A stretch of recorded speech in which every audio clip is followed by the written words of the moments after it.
ଚାନ୍ଦବାଲି ତିନିତର ଘାଟଠାରେ ପୋଲ ନିର୍ମାଣ କରୁଥିବା ବେକମରାଲି କମ୍ପାନୀ ନଦୀରେ ପ୍ରାୟ 80% ମାଟିରେ ପୋତି ଦେବା କାରଣରୁ ଠିକ୍ ଭାବେ ଜଳ ନିଷ୍କାସନ ହୋଇପାରୁନି, ଯାହାଫଳରେ ଦୀର୍ଘ ଦିନ ଧରି ତେନ୍ତୁଲିଡିହି ଓ ଆଖପାଖର ଚାଷୀମାନେ ଚାଷରେ କ୍ଷତି ସହିବାକୁ ବାଧ୍ୟ ହେଉଛନ୍ତି। ଏ ବିଷୟରେ କମ୍ପାନୀ କର୍ତ୍ତୃପକ୍ଷଙ୍କୁ ବାରମ୍ବାର ଚାଷୀ ସଂଗଠନ କହୁଥିଲେ ମଧ୍ୟ ସେମାନଙ୍କୁ କୌଣସି ସୁଫଳ ମିଳୁନି। ଚଳିତ ବର୍ଷ ଲଗାଣ ବର୍ଷା ଓ ବନ୍ୟାରେ ଧନ ଜୀବନ ଓ ଚାଷରେ ଭୀଷଣ କ୍ଷତି ସହୁଥିବାରୁ ପୁନରାୟ କମ୍ପାନୀ କର୍ତ୍ତୃପକ୍ଷଙ୍କୁ ଜଳ ନିଷ୍କାସନ ପାଇଁ ଏହି ବନ୍ଧ ଖୋଲିବାକୁ ଅନୁରୋଧ କରିଥିବା ବେଳେ ସେ ଏଥିପ୍ରତି ଆଦୌ ତତ୍ପରତା ପ୍ରକାଶ କରିନଥିବାରୁ ଚାଷୀମାନେ ଆଜି ଅନିର୍ଦ୍ଦିଷ୍ଟ କାଳ ପର୍ଯ୍ୟନ୍ତ ଅନଶନରେ ବସିଛନ୍ତି ଓ ଯେଉଁ ଚାଷୀମାନଙ୍କର ଦୁଇଟି ମୁଖ୍ୟ ଦାବି ରହିଛି ଯେ ସମସ୍ତ ଚାଷୀମାନଙ୍କୁ ଆବଶ୍ୟକ ଅନୁଯାୟୀ ଧାନ ବିହନ ଯୋଗାଇ ଦେବା ଓ ଯେଉଁ ବନ୍ଧ ପାଣିକୁ ଅଟକାଇ ପାଣି ନିଷ୍କାସନର ଅସୁବିଧା ହେଉଛି ସେ ବନ୍ଧକୁ ଖୋଲି ଦିଆଯାଉ। ତେନ୍ତୁଲିଡିହି ନିକଟସ୍ଥ ବେକମରାଲି କମ୍ପାନୀ କାର୍ଯ୍ୟାଳୟ ସମ୍ମୁଖରେ ଚାଷୀମାନେ ଅନଶନରେ ବସିଛନ୍ତି। ଆଜ୍ଞା, ଚାଷୀ ଏ ଯେଉଁ ଅନଶନରେ ବସିଛି ଆମର ବେକମ ପ୍ରାଇଭେଟ ଲିମିଟେଡ କମ୍ପାନୀ ନାମକ ଆମ ତିନିତର ବ୍ରିଜ୍ରେ ଦୀର୍ଘ 4 ବର୍ଷ ହେବ କାର୍ଯ୍ୟରତ ଅଛି।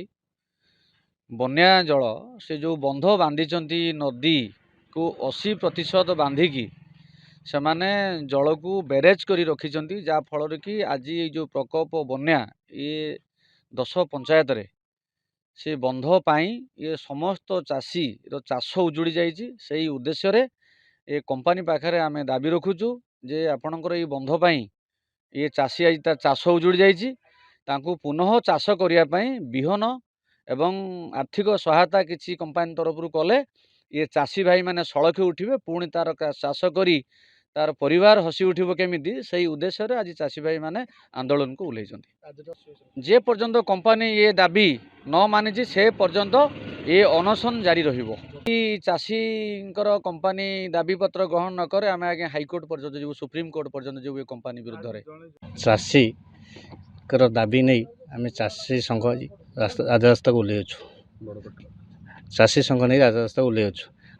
ଏହାର କାରଣ ହେଉଛି ଯେଉଁ ହଦଗଡ଼ ଯେତେବେଳେ ପାଣି ଛାଡ଼ିছে ସାଳନ୍ଦୀ ନଦୀ ଦେଇ ଜଳ ଶୋଷଣ କରେ ମହାନଦୀ ବୈତରଣୀ କରେ।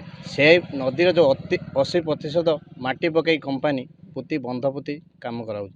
ଏହାର ଦାବି ହେଉଛି ଦୁଇଟି ଦାବି ରଖାହେଇଛି। ଗୋଟେ ଦାବି ସରକାରୀ ତରଫରୁ, ସରକାର ତ ଏକଦମ ଏଠି ଡାଉନ୍, ସରକାରୀ ଡାଉନ୍, ପୋଲ କମ୍ପାନୀ ତାର ବିହନ ସାର ଦିଆଯାଉ ଚାଷୀକି। ଦ୍ୱିତୀୟ ଦାବି ହେଉଛି ବନ୍ଧ ଇନକ୍ୱାରି କରାହେଇ ଗଭର୍ଣ୍ଣମେଣ୍ଟ ତରଫରୁ ବନ୍ଧ କଟାଯାଉ।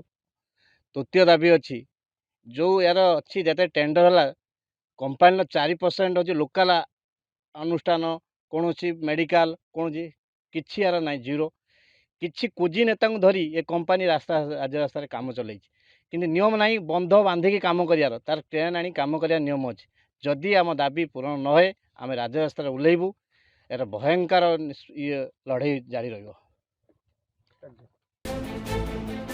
ଚାନ୍ଦବାଲିରୁ ପ୍ରଶାନ୍ତ କୁମାର ପାଣିଙ୍କ ରିପୋର୍ଟ, ସନଷ୍ଟାର ଟିଭି।